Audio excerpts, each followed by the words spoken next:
Good afternoon, everybody. Hope everybody's doing well. It is January 19th, 2024, 12:15 p.m. And it snowed again overnight. I was not happy. I had to shovel off my porch and then create another path for my chickens and guineas. They were getting a little excited yesterday because some of it melted enough for them to walk around, or at least around the buildings, and now they're all stuck inside the coop, which means that it's a hot mess in there. I mean, you could only imagine, like, when they're pooping inside, it gets frozen, it gets stuck to the perches and stuff. Only people who raise chickens know what I'm talking about. It's extremely difficult to clean out the coop in this bad weather. Plus, it's just no fun. But anyway, back to business here. And this little mini oil painting is by Sawlight42 on eBay. Let it snow. No, I don't want it to snow. No snow at all. But this one is really cute. So I'm going to read a testimony that I received in 2023. And it's a long one. I don't know. Let me see. I don't know how far I'll get. So we're just going to call this part 2. And this person's name is Adrian. It's male. Adrian Columb. Dear Lorraine, I heard your recent chat with VRL Serb. So sorry to hear of your targeting. I am a TI. And I have had personal entanglement with the undercover terrorist federal police responsible. One of them got detained by uniformed state police after assaulting me in 2010, and his current chapter is all in cover-up. I've attached my account of the early days. Since then, they have pursued me across the world with their zappers blasting using handhelds, stakeouts nearby me, and drones, along with more or less constantly gang-stalking me. I have some evidence of this, though I am constantly hacked, so not sure what remains. The sooner I find safe haven, the sooner I can start retrieving whatever remains from the places I've stored it. Based on extensive medical diagnostic testing and clinical evaluation, I have a few different types of vestibular and brain damage from the torture and have completed the tests for Havana syndrome. While my unusual combination of symptoms does not correlate with any one known medical condition, they do correlate quite well with Havana syndrome, or HS. I haven't been able to tell any of the neurologists or ENTs I've seen what has really happened to me, so the best diagnoses they can come up with so far is that I have a combination of 1, balance disorder, 2, vestibular migraine, and 3, neurocognitive deficits in working memory and processing speed.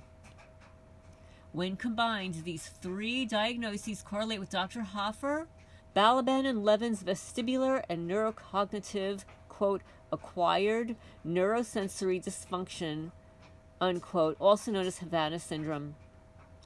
I also have 4, short-lasting unilateral neural gyriform, also known as SUNA, S-U-N-A, headaches, or polyneuropathy, neuralgia, according to previous specialists, and, number 5, chronic microhemorrhage in the anterior cingulate gyrus of my frontal cortex.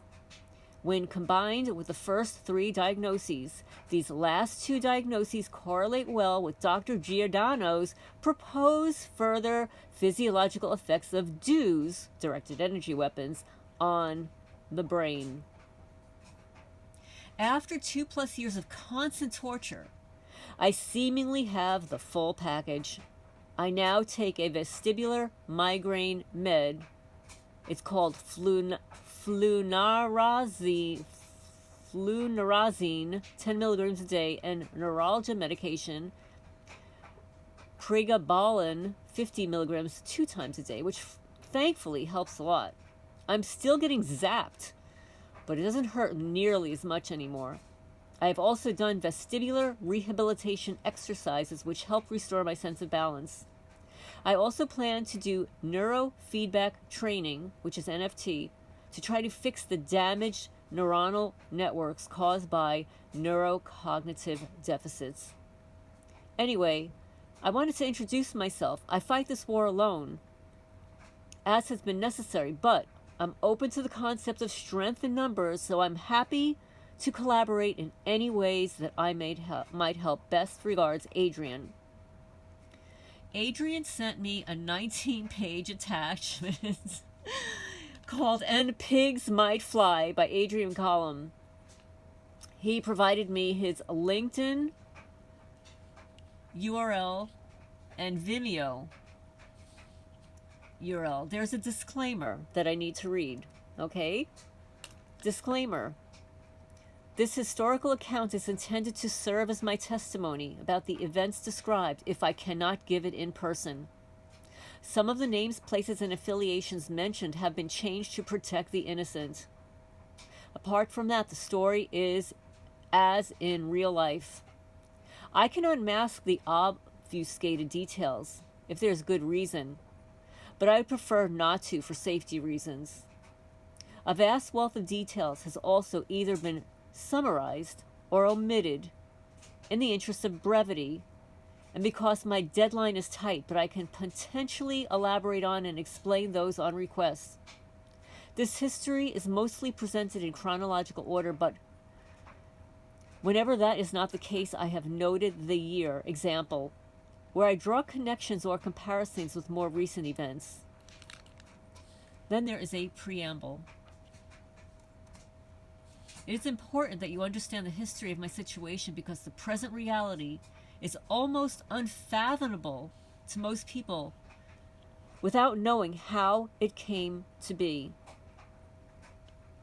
I have incriminated myself at various points in this document, some of which have redacted, or at least for now. I deeply regret those wild times and extremely stupid things I did with incredibly hazardous people. I was trying to finance my own medical use of substances that helped me to succeed in life, and I made some very bad decisions in the process. During that period, I had the misfortune of enraging a team of corrupt, violent, unscrupulous, and extremely dangerous Australian Federal Criminal Intelligence Agency agents. A group of them tried to kill me in 2010 to cover up a violent assault by one of them earlier the same day. And they are still actively trying to suppress, maim, and murder me as soon as possible. I tried to ignore them for many years in the hope that they would eventually get bored and stop hunting me. But now, more than a decade later, they won't stop. So I've decided I would rather die on my feet than continue to live on my knees, hence this writing. I am more than willing to face any legal consequences for my actions. The threat I face today from these police terrorists is far greater than any legal process could ever pose. As the end of any period of incarceration, I would finally be free to get my life back, something I've been denied for over 12 years. I would therefore very much prefer to be arrested for whatever frame-up the corrupt Australian Federal Criminal Intelligence Agencies who are hunting me have cooked up, and then be deported home to Australia from Europe to face the fair and open judicial process, then continue to face these cruel, unscrupulous terrorist police who continue to torture me day after day. They deprive me of any real freedom. Their goal evidently is to eliminate me without getting caught, ideally before this tale is told. Tough luck, guys. If you're reading this, then your true motivations are already public. Okay, so now I cut and pasted this into this Word document. So let me just, I need to, let's see, get this, there are numbers, so it'll make it a little bit easier for me to read this if I edit this just a little bit. Okay, so index page part 1, 2009 to 2012, in detail with a preview of more recent history. Number 1, A Debt of Gratitude, redacted. Number 2, Gangster's Paradise, redacted. Number 3, Tyranny Mayhem, redacted. Number 4, Into the Abyss, redacted. Number 5, Badlands Tourist, redacted. 6, Cut Chemist, redacted. Number 7, Badlands Cowboy, redacted. Number 9, number 8, His Biatch. I'm going to just say that for YouTube's sake. I don't know what you're allowed to say here anymore. The Biatch, B-I-T-C-H, redacted. Number 9, and just for the record, YouTube, I'm reading this. These are not my words. Number 9, The Last Days of Speed, redacted. Number 10, Ice Crystals, redacted. Number 11, First Contact. Okay. 3:12, And Pigs Might Fly. 6:13, Australian Federal Police Agents. 9:14, Joe. 11:15, The Death Trap. 14:16, Preview of Future History. 15, Part 2, 2012 to 2020, in detail with a preview of more recent history being drafted.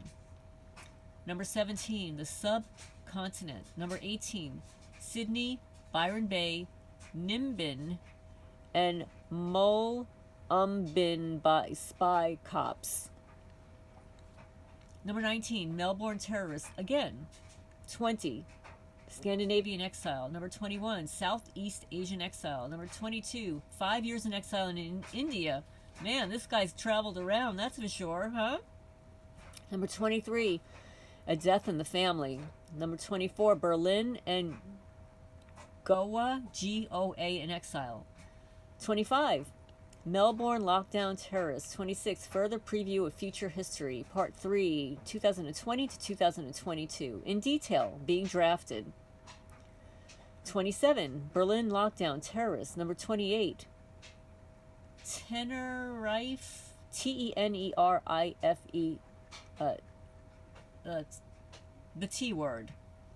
Number 19, Bucharest, Jabby Wabby, T word. Number 30, the Berlin Teas, again. 31, Amsterdam Teas. 32, the Paris Teas. 33, the Bordeaux Teas. 34, the Berlin Teas. Oh my goodness, yet again, they're everywhere, huh? 35, the London Teas. You know, that's, like the list. 36, Tenerife Teas, again. 37, Joe, again. 38, High-Tech Teas. 39, the next chapter or conclusion, if there is one. Number 40, the Epitaph. If I don't get to write this part, maybe someone else can. 2:11, First Contact, in late 2009. I had moved temporarily to my mother's house in the suburb of Malvern, in Melbourne's inner east. And I was heading back there to do some computer work. And as I drove up High Street in Prahran, I noticed in my rearview mirror the same bright green flatbed utility truck that had seemingly been following me for some time that night on my way back from the Badlands. That is his nickname for the inner northern suburbs, and on recent occasions turned right off of High Street onto Chapel Street. I was very curious about the drivers, and it got the better of me. I turned down the next main street, the Avenue, and worked my way back towards Chapel Street, though the back streets emerging almost opposite Windsor train station. As luck would have it, the green utility truck was parked in front of a fast food restaurant opposite the train station. I thought that if my suspicion that its occupants had been following me was correct, that I might be able to confirm it. If I was correct, I also wanted to find out who they were and why they were being so aggressive, having seen that I was then quite sure was one of the cars almost run off my mum off the road days earlier in her street. The restaurant was empty apart from a stocky man of average height, with short, light to medium brown hair. He was seemingly in his mid-30s, with a slightly rectangular-shaped head. He was waiting for his food to be prepared, and I asked him if the sporty, bright green utility with a covered flatbed that was parked in front of the restaurant was his. And he replied proudly that yes, it was. While the first man and I spoke, his much taller, bald-shaved head partner returned from the toilet behind the service bar, which was not usually accessible to the public. He had a more oval-shaped head and was seemingly also in his mid-30s. I asked them what they had been doing that night, as though I was just making chit-chat with some random strangers. And the shorter of the two men replied in a deep voice with a broad Australian accent that he and his mate had been drinking at the pub diagonally across the road. Picking up Sheilas, Shielas, which translates loosely from Aussie bloke language to talking to women. Okay, thank you for telling me that, because I'm clueless. As I had seen their car following me in the Badlands shortly before then, his untrue answer seemingly indicated that he had recognized me as their target. He motioned to his partner to recognize me too. The taller man's facial expression shifted to one of realization, then went stone cold. Observing that non-verbal conversation between them made it clear that they were in fact the people who had been following me, as I had suspected. I said, quote, "So, you haven't been following me around the other side of Melbourne in that UTE?" Unquote. They denied it. I knew they'd lied, but was unwilling to press them further. It became awkward to stay there while my food was being prepared, so I left briefly and moved my mother's car to a parking space directly in front of the restaurant. I parked it in front of their UTE. I don't know what that, something UTE. And beside, I guess guys know what that, what is that? Is that the trailer? And beside where they would soon sit down to eat at a table positioned perpendicular to the road on the footpath. I went inside the restaurant again to collect my food, passing them as they exited. As I was heading back to the car, I stopped and said to the shorter man that, quote, "If you are who I think you are, then you or one of your colleagues almost ran my mum off the road a few days in front of me, and that's not okay," unquote. He laughed. "Ha! Your mom?" with a smirk. The trailer man then commented that the car I was driving was substandard, to which I replied, "Yeah, it's a piece of shit." He misheard what I replied, evidently thinking I had actually been referring to him personally. He yelled, quote, "What did you say?" unquote, then jumped up to stand, put one foot on the bench that he had been sitting on, reached into his ankle holster, and again screamed, "What did you say?" Even more loudly, this time staring me dead in the eyes. He was indicating that he was on the edge of unholstering his concealed handgun to unalive me in response to perceived verbal slight. Perceived. I'm going to say keyword, perceived verbal slight. Because these perps always misinterpret what it is that you're saying. They like to spin it around. His eyes were bugging out of his head. His face was red with anger, and he seemed as though he may have been strongly affected by very recent consumption of a strong stimulant drug. Considering the fact that ice, also known as crystal meth, had mysteriously reappeared in Melbourne that night after many months of absence, at the exact location they had tailed me from, and considering how extreme his behavior was, I strongly suspect that ice is what he had taken too much of and was not handling it well at all. I answered him truthfully that, quote, "I said the car is a piece of shit," unquote. With a look of disbelief, he turned to his partner for confirmation that I was telling the truth, who gave it to him with a nod. They stared at each other without words for a pregnant moment longer, until the shorter man turned and told me firmly to, quote unquote, Drive! I drove away as fast as possible, seemingly in danger of being shot if I stayed there. I turned left onto Dangannog Road and raced directly to my mother's house, entering through the back gate, dived through the doggy door, and then hid in the dark living room. The pair had followed there and entered the gate around a minute after I did. Through the living room window, I saw them come to the back door, which was unlocked. The pair talked quietly to each other for a moment, seemingly about whether or not to enter the house. If they had tried the door handle and come in, then I may well have been killed, unalived then and there. Or what then was their plan, if not that? Seemingly iced up killer cops with concealed firearms and itchy trigger fingers. What a total nightmare. The pair then retreated outside the gate and went around the corner of the fence. They scanned the living room with 2 green lasers while I hid in the space under the television in the dark. They were seemingly using the lasers to try to locate or terrify me. I feared they would start shooting into the house with myself, my sleeping parents inside. Their extreme reaction to what had just transpired on Chapel Street may have also been because I had just seen their faces. So their covers as random members of the public were suddenly blown.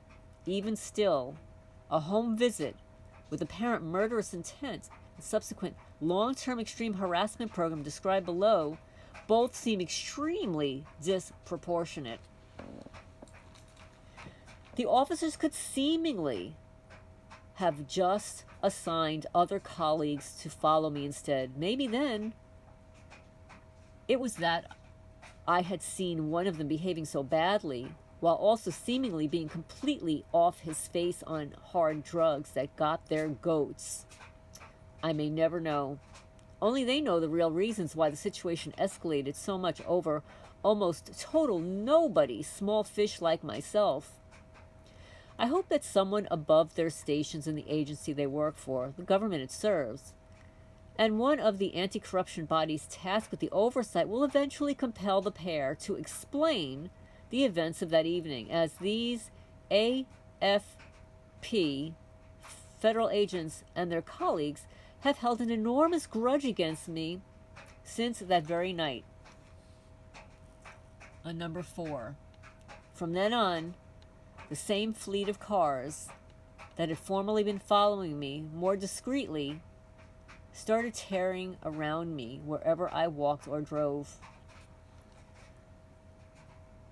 They would rev up their loud engines, screech their tires in burnouts, and at night constantly shine their high beam lights to blind me. This was seemingly all in order to disrupt and give me as little piece as possible. Their cars' number plates often had messages like 007, also known as license to unalive. I have to say that, guys. In quotes, he wrote license to something else in them, belying their true nature. The team of corrupt police concerned seemingly have no qualms and are apparently actually proud to be stone-cold unalivers if they think they can get away with it. As soon you will learn. During that period, I was also photographed several hundred times by apparent undercover police using smartphone cameras in passing cars. This was also apparently an intimidation tactic, as it is seemingly not plausible to need many hundreds of photos of a target and to get them so overtly. I was also photographed with a professional camera by an apparent AFP officer. The tall, skinny man snuck up close to where I sat on St. Kilda foreshore late one night. He wore all black clothing, including a baseball cap. I heard the sound of his camera taking photos, so I noticed and then briefly confronted him. He quickly skulked away. Then there is their pièce de résistance, the crown jewel in their terrorism program. The helicopters and planes that had previously been circling less frequently and more far away then started overt, direct flyovers, constantly buzzing my location loudly wherever I went. It's not easy to describe what these criminal police do with their fleet of taxpayer-funded aircraft in order to harass a target, but I will try. Oh, I feel your pain. It happens to me too. The little old me. Here in Kentucky, there is almost always a minimum 1, but usually 2, 3, or even 7, 4 different aircraft close enough to be audible, usually also in full view, so as to terrorize, and more often than not directly buzzing overhead, example, to shake the building I'm in, or circling the most terrifying ways possible no matter where I go. It is blatant intimidation, suppression, harassment, and psychological torture, nothing less. It is seemingly against Australian law to harass someone like that, so they should all go to jail for such disgraceful abuse of their official positions. Proving what they do in the skies has been difficult, but I'm getting there. I have provided a few example photographs near the end of this document. You can also see copious other video evidence of it on my Vimeo account, and specific examples of it in my public LinkedIn posts from the past year. See links on page 1. I also hope to demonstrate it more thoroughly in the future through analysis of open source intelligence sources, particularly historical ADSB flight path records. On occasion, I was also physically assaulted by their thugs in those early days, as I will mention in more detail later, but the relentless airborne terrorism campaign has left much deeper scars on me than the physical attacks have. Even the sound of a helicopter or propeller plane flying overhead can now cause me anxiety. As mentioned, these federal agents are still attempting to do the same to me to this day at every opportunity, no matter where I go in the world. I currently live directly in front of Tenerife South, TFS International Airport in the Canary Islands in Spain, because they can't do their usual circle work in the flight path of the passenger jets that are constantly flying through, nor seemingly do they want to show 5, the airport's control tower, what they really do when they're out of sight. But as soon as I leave my small town, they start the relentless overt terror flyovers circling again. I can only begin to calculate the monetary cost of what they do with our public funds to facilitate their non-stop airborne terrorism program. For example, one of the charter planes they flew in Berlin in 2021 cost the equivalent in euros of around 300 per hour to rent. That's AUD. I guess that's Austria. AUD. 300 per hour to rent, not including the fuel and the wages for those highly trained federal criminal intelligence agents and their pilots. One of the helicopters chartered for short flyovers in Berlin cost the equivalent in euros of around AUD 180 per 15 minutes. And these agents do up to many terror flyovers per day. They multiply that by up to 4 aircraft at a time, and it's clearly costing Australian and more recently Spanish, German, Romanian, Dutch, French, and British taxpayers many thousands of dollars per day for these corrupt police to harass, suppress, torture, and seek opportunities to try to unalive me without getting caught. In the end, I'm just a loose end for corrupt spy cops. I'm not an actual criminal anymore. So I am in reality blatantly not worth that level of investment. Non-violent drug offenses expire after 10 years anyway, apparently. So why are they still hounding me?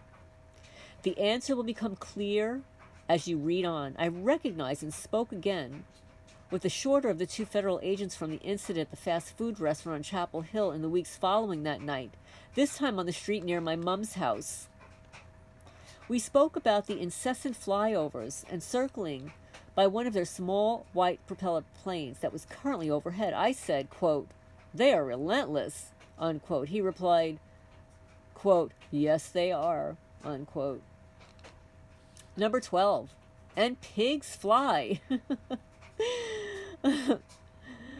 Oh my goodness. And after some weeks of this extremely overt harassment campaign on land and from the skies, I told my mother and stepfather that I was being followed and harassed by a team of aggressive undercover police. I mentioned that I had recently had a face-to-face encounter with two of them on Chapel Street, but I admitted that the officers had come to their house so as to not terrify them. I also mentioned that I observed that some of the perpetrators were evidently climbing into the ceiling of their house to watch me as part of a 24/7 surveillance program. One night, my stepfather came for a drive with me to see what all the fuss was about. The agents, of course, did not harass me while he was present to witness it, so he didn't get to see them in action. In retrospect, it was probably futile anyway, as he was already quite night blind by that stage and might not have been able to see them even if they had been tearing around us in cars and aircraft, as had become usual when I was driving alone. He had long known me to be a reliable, truthful person and an honest journalist, so I therefore thought my word would be trusted. Even though I never said anything so extraordinary before, he doubted me. Considering the phenomenal intensity of the harassment program these police have waged against me for more than a decade since then, it is clearly designed to disrupt every aspect of the target's normal life and stress them out beyond what they can cope with. The relentless terrorism campaign is apparently an attempt to send the target over the edge if possible. That might work to crack some people mentally. But I have a hard head. Number 6. If the person doesn't crack under pressure, as I didn't, then the goal at that stage is apparently to at least have them be perceived as being mentally unsound by those they depend on due to the extremely unlikely nature of their story. Oh yes, that's what they do to us, folks. Yeah, if they can't crack you because you're pig-headed like me and this guy and you guys, then they try to discredit you with the mental health fabrication narrative. The point of the exercise seems to discourage anyone from listening to the target about their extraordinary situation. It is a cruel exercise in disinformation to inflict suppression and protect the agents from scrutiny at all expense of the target's reputation. The police officers who were harassing me 24/7 evidently sought to wind me up into a panic, and then sat back and watched as my life and credibility were dismantled the more I talked about them to others. They might have known from experience that their targets were likely to reveal to loved ones and friends that they're being followed and targeted by undercover police. This almost inevitably leads to the person becoming generally disbelieved. Their word then more easily discredited or even dismissed out of hand. The target may then lose vital rapport with those they depend on, further isolating them from their usual support network. Hell, serious criminals didn't even believe me. Their optimism and false sense of invisibility seemed boundless. While I was and am deeply traumatized by my ordeal, and while there are other disastrously erroneous people from that period who are yet to be corrected using evidence that was unavailable then, I was and still am of completely sound mind. Well, it sounds like you are, and you write really well, and you write a lot, and you're very detailed. Yeah, I can see how you would be a journalist. I can see how they'd be targeting you for speaking the truth. Making their target appear deranged is seemingly just one of the range of tactics that this particular team of corrupt police use to marginalize and discredit a person.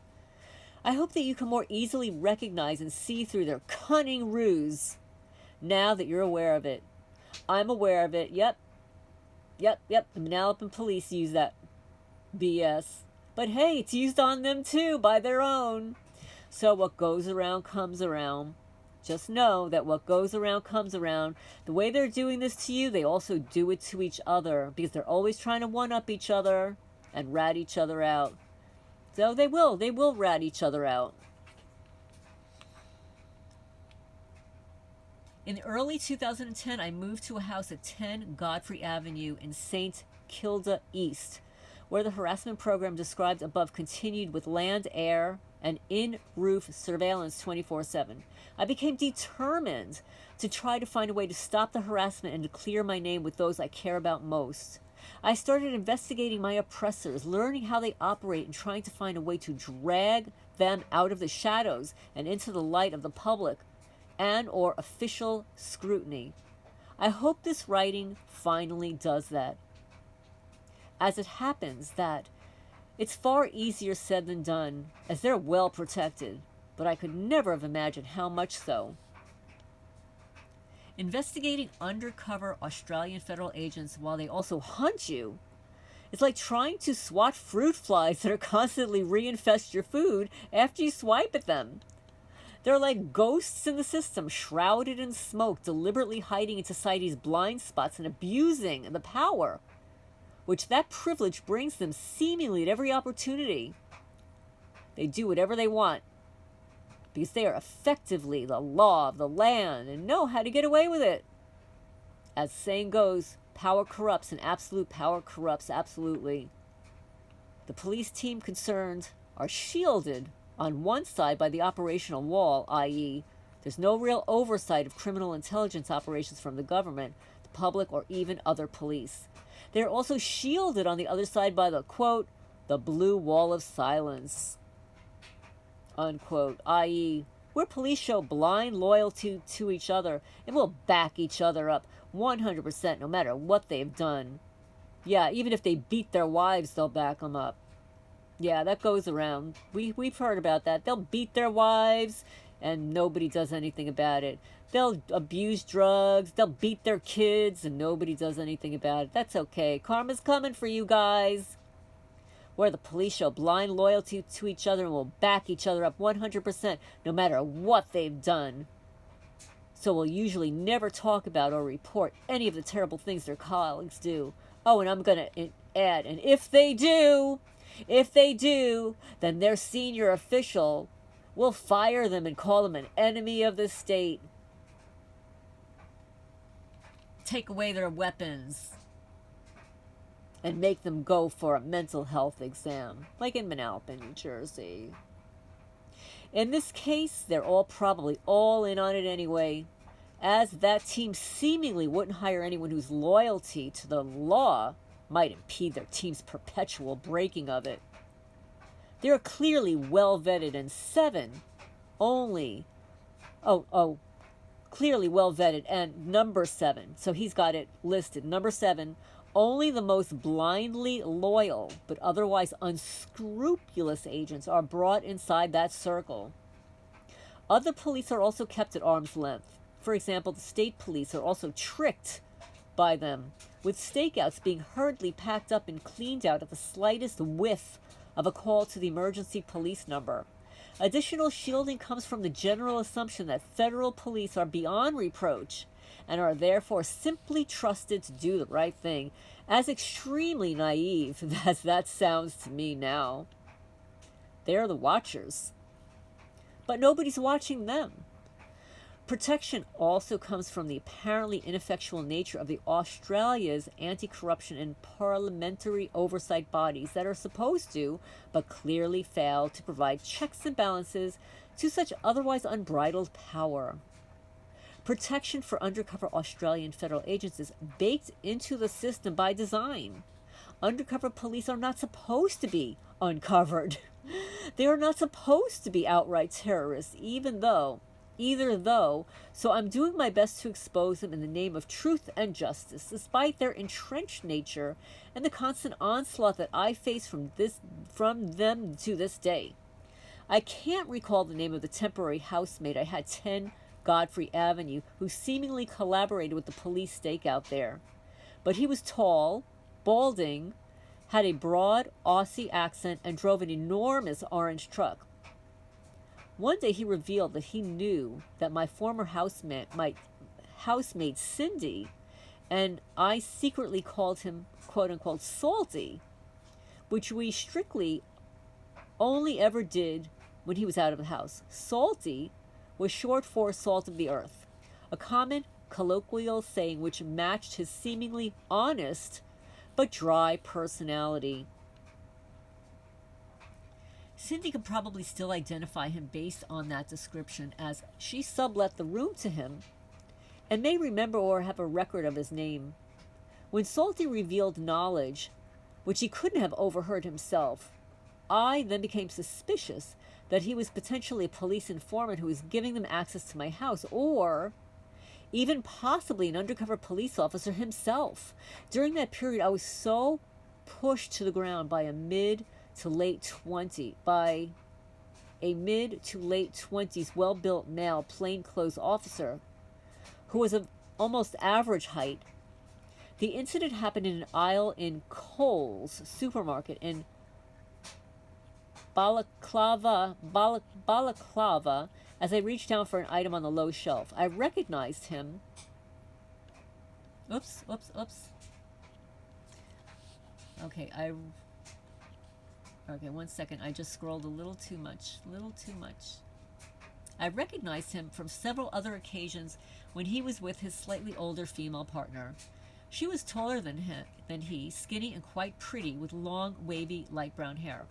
The pair sometimes drove a convertible and sometimes also kissed and cuddled in public, pretending to be just random lovers, canoodling. Example, in the foyer of McDonald's restaurant in St. Kilda, where I sat working on my laptop at the night on one of my music event productions. Over the years, I also saw the shorter agent from the incident on Chapel Street at several outdoor musical festivals, one of which was directing a group of younger men in their early 20s who were seemingly his field Team 2 command. More often than not, after leaving such events, I had mysterious problems with my car that could seemingly have led to serious accidents. That same undercover police officer was standing near my car when I departed one such event. I then got a flat tire on the freeway that could seemingly just as easily have caused a blowout and a serious high-speed accident in which I could have died, could have passed away. I suspect that he and or his teammates may have sabotaged my car so I could potentially have an accident on the way home and solve their ongoing loose-end problem. Number 8. At another such musical festival, a large tree branch was suspiciously placed across the exit road as I departed the site for home, evidently yet another sabotage attempt which could have claimed my life. Oh, that's scripted, by the way. I've experienced that too. I stopped just in time to avoid hitting it, but could see the dust of a car speeding away. Oh yeah, keep wobbling my phone because it's true. I stopped just in time to avoid hitting it, but I could see the dust of a car speeding away. Its occupants must have placed the branch there. Yeah.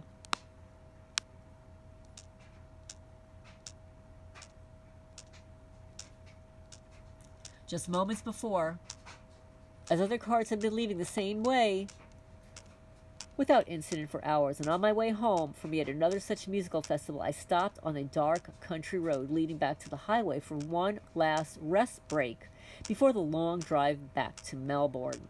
A few minutes after stopping, I got out of the car to urinate on a tree. It's amazing how men do this stuff, right? I then saw headlights coming from a direction of the festival behind me and could hear a car engine approaching. To my surprise, the car stopped around 150 to 200 meters back from where I had stopped, still well out of sight, so the drivers couldn't have been known I was parked there on the side of the road there unless they had a tracker on me or my car. I apologize for the wiggling of my camera. That just started when I mentioned about the tree. Oh, thank you for stopping, you pieces of crap. Let's see. The other car's engine and headlights were then turned off. Alone, terrified, and fearing an imminent attack in the dark, I jumped back in the car and drove to the highway as quick as I could. Number 13. Australian federal police agents since 2009.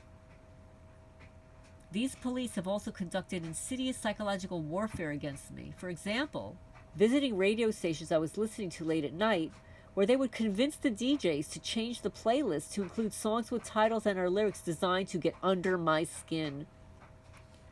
They usually chose songs with lyrics about the horrible feeling of being under surveillance. For example, like the song, I always feel like somebody's watching me, and they're watching me, oh. Apparently to rub it in that they're always watching, attempt to unsettle and terrorize me even further. I hope you are now starting to see some of the many different layers of their terrorism campaigns. After one such blatantly obvious graveyard shift reprogramming session at SYN FM Melbourne, that's probably a radio station, probably much to the annoyance of the AFP agent concerned, the radio DJ announced in surprise that, quote, an AFP agent just left the studio, unquote. I then knew which agency they worked for. It was a huge leap forward, as the spooks I was fighting had started to become less transparent. There's a saying that you can't fight what you can't see, and I was getting closer to being able to see my hidden enemy. The same corrupt police terrorists have now followed me overseas, and as AFP officers represent all Australian law enforcement agencies overseas, they clearly are from the AFP. What is still unclear today, but seems increasingly likely, is whether these officers were a part of the AFP and Victoria Police Joint Prahran Task Force, and or whether or not they also seconded to the Australian Criminal Intelligence Commission, and whether that shadowy organization has operational control over their ongoing mission to terrorize and evidently to unalive me too. I moved to 34 Fenwick Street, Carlton North, where I sublet a room from Lloyd Noske, Noske, which is his real name, and where the AFP's team harassment campaign continued. Lloyd was and is probably still quite a disgusting person. He left rotting food around the house, never cleaned. He urinated on a communal toilet seats and floors without wiping it up. He urinated on a covered carport garage in the back of the house so it stank and was therefore unusable, and camped on the living room couch almost permanently with a pile of papers, food, rubbish strewn across the table that formed a chaotic centerpiece of the main common room of the terrace house. He was vile and obnoxious to boot. Number 9. A couple was staying in a larger room. Let me just get this here. Number 9.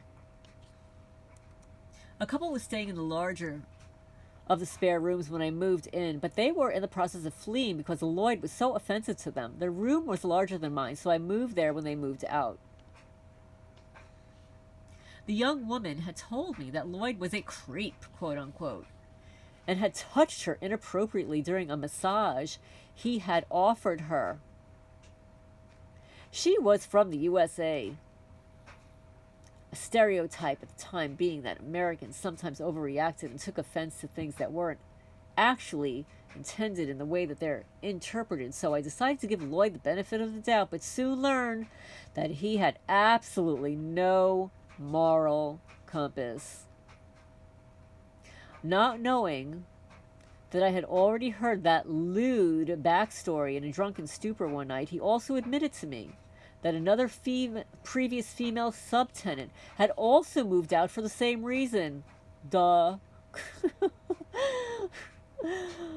Okay. All right. Yes. What part of that don't you get? And yet another drunken stupor one morning, Lloyd told me that he was struggling for money. He then said something surprising that, quote, I should do what you do, unquote. Detecting a threat of potential police infiltration into my home once again, I said, "What's that, Lloyd? What do I do?" He replied in a slurred speech, quote, unquote, "Sell drugs." I said, quote, "I have nothing to do with selling drugs, Lloyd." A statement that had been blatantly true for many months by that point. It was therefore odd that he had somehow been fed information about me from some time before I even met him, as we knew no one in common. The police team had seemingly falsely told Lloyd that I was a drug dealer in order to convince him that I was a bad person, so he would allow them secret access to my home. I could hear that someone was frequently climbing into the ventilation shaft above my bedroom around 5 minutes after I woke up, and after each time I came home from outside, and was climbing out around 5 minutes before each time I went outside and when I was gathering belongings to take, and also shortly after I went to bed. For example, when I'd seemingly fallen asleep. They were evidently observing me from the vent in the ceiling of my room.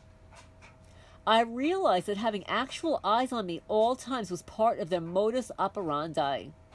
I was sick and tired of being watched 24/7, as anyone would be, so I pondered how to flush out the perpetrators into the bright light of day. One afternoon, I lit a very large, thick incense stick with a jet lighter and then held it up to the ventilation shaft. An intense plume of smoke billowed through the small holes in the vent cover, which a man was hiding behind. Moments later, I heard him yippee! I heard him gasping for breath loudly inside the duct, and he choked on the smoke and coughed his lungs out loudly several times. Gets karma. I then heard him clamber along and out of the duct, stumble across the roof loudly, and climb down into the stakeout house next door. Within an hour, Lloyd banged on my door loudly and ordered me to not light incense in his house, quote unquote, ever again. I had not opened my door since the incident, so it's doubtful he could have even smelled it. And particularly not almost an hour later. He was clearly too big and clumsy to have climbed into the ventilation shaft himself, but was seemingly in recent communication with whoever had. So I then became even more suspicious of his potential involvement with the police who were hounding me. I could also tell that someone, either Lloyd and or plausibly others who he gave access to, was entering my room via the hall door to my ensuite bathroom when I wasn't there, as the lock was regularly being pried open. I made a fuss. I barricaded the door, which he never used to open anyway. And I told him I wasn't going to pay my rent unless he started respecting my privacy and not entering my room. And number 10, let me just do this. Number 10, unless he started to clean and be sanitary in the public areas of the house. I suggested he take the matter to the Victorian Civil and Administrative Tribunal in the hope that such official involvement would force him to reveal the team of undercover AFP terrorists I was trying to flush out. The stakeout house was clearly immediately to the right when facing the house from the street, so I could hear someone clambering up from there to enter and exit the air vent hatch several times per day, as mentioned. Boy, this must be like a really small person, right? I mean, how big are these air vent hatches? I mean, I know mine in New Jersey were only like a few inches, maybe 8 inches across, at least initially. Like, how do you get in there? You can't even fit a child in there. The agents would usually coordinate a loud flyover with a propeller plane or helicopter to cover the noise of their surveillance officers climbing onto my roof, but it's not a perfect system, particularly when the target has already heard it happen countless times and knows exactly what is really going on. The rental agent and the landlord of the property at that time, and or the next door neighbors on the left side when facing the house from the street, were all seemingly well aware of the stakeout operation. Number 14. Joe. At around 6 a.m.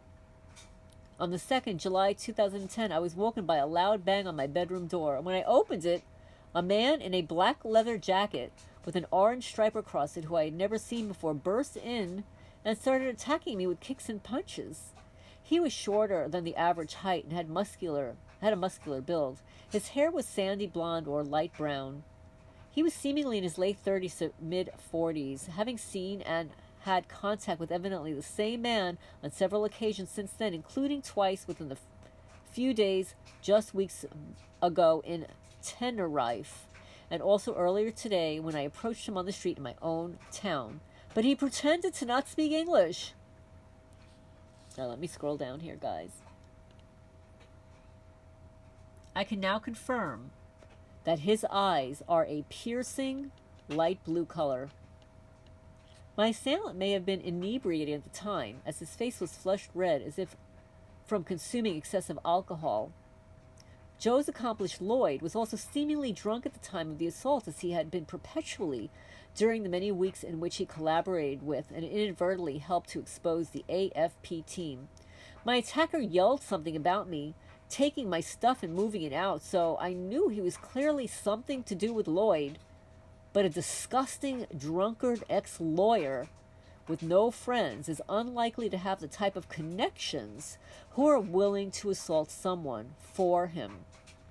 The man then grabbed a handful of my belongings, ran to the top of the stairs, and threw them down. I retreated into my walk-in closet and dialed the emergency number, then went cautiously back into my room to see if he had gone. My attacker also returned to my room moments later. He picked up my desk chair and hit me with it, but the bottom part with the wheels flew off, so he swung at me with its metal pole instead. I somehow blocked it, but my hand was injured by the blow. A voice from my phone announced, "000, what is your emergency?" I said loudly I was being attacked at 34 Fenwick Street in Carlton North, and the operator said that police are on their way. When my assailant heard those words, he ran out of the room towards the stairs. Number 11. As soon as he left the room without word to him of me, Q, Lloyd ran into the room, turned left, ran to the internal ensuite door, went in, removed my barricades, and opened the door to the hallway. Lloyd was therefore clearly involved in the planning and execution of the premeditated attack and was evidently creating false evidence for their prefabricated cover story. In that time, my attacker had run down the stairs, and after emerging from completing his role in covering up the premeditated assault, Lloyd followed him down the bottom of the stairs. The man told Lloyd, "He's called the cops."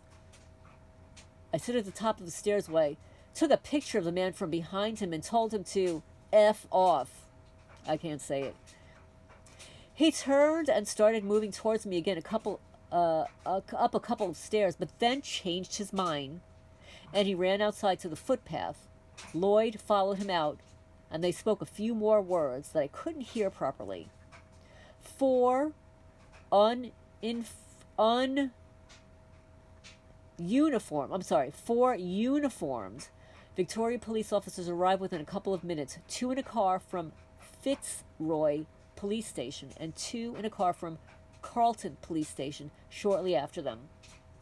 One of the officers photographed the photo I had taken of my assailant, then 2 of them sped off in their car to look for him. Now Senior Constable Ryan Davis, which is his real name, asked Lloyd who the man was, and he said, quote unquote, "a friend." Constable Davis asked, quote, "What is his name?" unquote, and Lloyd answered, "Joe," which is apparently also his real name, or why then they tried to off me later in the day to cover up the assault. "Do you have Joe's number?" they asked. And Lloyd answered no. Lloyd was then asked, quote, How do you communicate? Unquote. And he answered, email at that point. Joe miraculously returned to the scene of the crime, seemingly by slipping out the back gate of the stakeout house next door, where he had probably been listening to Lloyd identify him. Joe was then detained by the 4 Victoria police officers. My main interactions were with Constable Davis, who also took photos to document my injuries and my trashed room. Photos which may still exist in police records. The officers asked me if I wanted to press charges against Joe. In a panic, I declined. That was definitely a mistake, as that same disgraceful, corrupt AFP agent, along with his teammates, are still stalking me over a decade later, currently in Spain. I'm trying to cover up their crimes by unaliving me. I could have potentially ended it back then. And thereby pressing those charges. The officers let him go, assuring me, quote, we know who he is if you want to press charges later, unquote. But I have since learned that they wrote the clearly premeditated attack up as a quote unquote domestic incident, and that it was only considered a quote unquote summary assault of offense, which is therefore no longer chargeable. As you have read, it is far from a domestic incident, and both men should be indicted for it. Joe's full name is probably still accessible in Victoria police records of the incident and or in the memories of the uniformed officers who attended that morning. And Lloyd also certainly knows Joe's last name and AFP email address. I declined to press charges at the time, partly because I naively thought the gesture of kindness and or the threat of further official exposure may encourage Joe and his colleagues to finally back off and leave me alone, but mostly because I thought pressing the charges against the cop, as I already suspected Joe was, would be pointless and dangerous, as it may further anger my tormentors. Number 12. I went back upstairs, and in the spare room I found a small green duffel bag that was removed shortly thereafter, and it must have belonged to Joe. I wished I had opened it, and there may have been even more clues inside. The situation had escalated, so I wrote a detailed account of the assault that morning in order to make sure of my version of the events would be recorded, just in case something more serious was to happen, as it sadly did just hours later. Early in the evening of the same day, someone banged on my locked bedroom door again. I called 000, and Constable Davis soon returned to question Lloyd for the second time that day, this time asking about who had been banging on my door moments earlier, and then fled just before the uniformed police arrived. Joe's friends, Lloyd replied. Clearly it was some of Joe's AFP teammates. The AFP federal agents who banged on my door that evening were plausibly also involved in attempting to unalive me alongside Joe just hours later, as you will read. And Lloyd knows who they are. Lloyd clearly collaborated with the overall stakeout operation for many weeks prior and should therefore be able to share more details of it than I can provide as its target. Joe clearly had been stalking me as part of the relentless, aggressive, overt surveillance program described herein. Getting himself caught up by Victoria's police officers exposed him, his teammates, and his handlers to the possibility of official scrutiny. As described, it was particularly terrifying, premeditated, violent physical assault in which I was surprise attacked, injured, and traumatized, and he was lucky to get away with it. If only he and his colleagues had decided to let it rest there and leave me alone.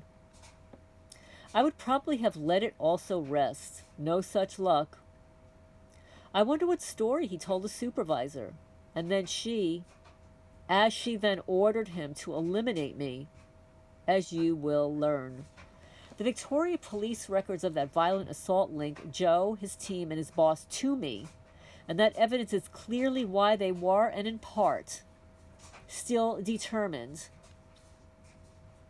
to silence me.